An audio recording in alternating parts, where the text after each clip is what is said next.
White and Simon Jordan on talkSPORT. Simon, it's not a Monday, it's a Friday. It He's is. with us. Mr. Murphy, good morning. Good morning. How did this happen? Well, I mean, we're delighted that it has, but I mean... Making up for my absence on Monday because... Well, you're not here on Monday. That's not bad. You were not here on Monday. It was a bank holiday, so you decided to take it. And then... Who was my replacement? I didn't hear. There was none. It was Mr. Jordan and Mr. White. Because I'm irreplaceable. There you go. We thought... There's nobody around that can come in and do the job. I heard the viewing figures for Monday were half. They were through listening. They dropped at 10-1 because everyone holds their breath around the country for Danny's picks. Did you do it instead? I did Simon's snippets. Exactly. Danny, listen, all joking apart, we're delighted to have you this morning, especially in view of what happened off and on the pitch last night in Budapest. We'll get to the off-the-pitch situation very shortly. In the meantime, on it, England, Danny, 4 wins from 4. World Cup qualifications very much in sight for England. I mean... This is a great generation of players, isn't it? They went so close in the Euros. Now they're going to take you to a World Cup finals in Qatar. It's all going swimmingly, isn't it? Well, it was an important victory and a very good one. The performance was patient, considered. There was a confidence about us. I mean, we should beat Hungary. Let's be honest about it. But the way in which we did it was really good. Yeah. I mean, we could have beaten them by many more. Kane. Unusually for him, maybe a bit rusty. Could have had hat-trick, couldn't he? Yeah. But there was some really terrific performances all over the pitch. I like the way they set up with only one holding. He had Phillips and Mount ahead of Rice rather than 2 holding, which I thought was the right way to go. Grealish looked good as well. I thought Mason Mount, what a terrific player he is. I don't think I've ever seen him play a game where he doesn't look super sharp and on it.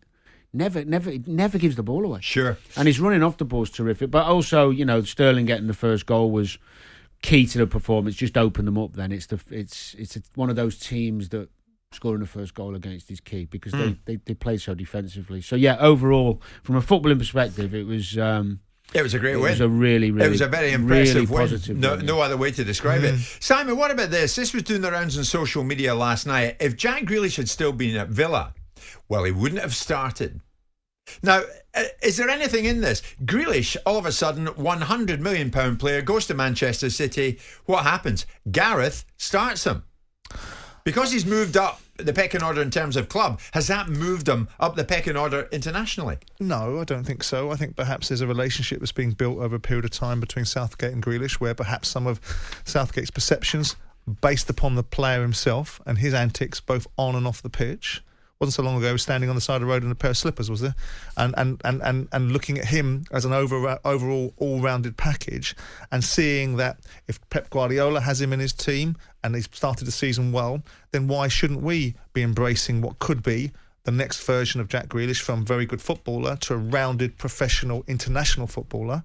So no, I think that's silly. I think that's people creating a narrative where there really isn't one. I think Southgate has a tendency to commit to players that he has a relationship with and bases it upon what he considers to be a degree of loyalty, and you have to earn that loyalty. And there's nothing about Jack Grealish's performances prior to being included in the Euro Championships that have built a relationship between him and Southgate. That started with a very good start to the season in a very good Man City side, excluding the game against Tottenham. Then why wouldn't he get a starting lineup berth? Yeah. Well, I think what is for sure is that over a period of time, you would expect him to progress under Pep in terms of his defensive awareness, more goals, more assists. I think his game, well, unless I'm very much mistaken, it's got to improve under Pep and the players are going to be trained. But why does he need to? Did David Silva focus on his defensive awareness? Yeah, his stats on duels won and winning the ball back went through the roof. Did they? Yeah. But the point I'm making is that I think over a period of the next 12 months, 18 months, leading up to the World Cup, his performances being better for Manchester City will put him in a better place than being at Villa, because he will be competing with Rashford and Foden again before we know it, and Sancho. Yeah. So obviously 2 of them weren't. I don't even think was Sancho involved last night, but the other 2 definitely weren't.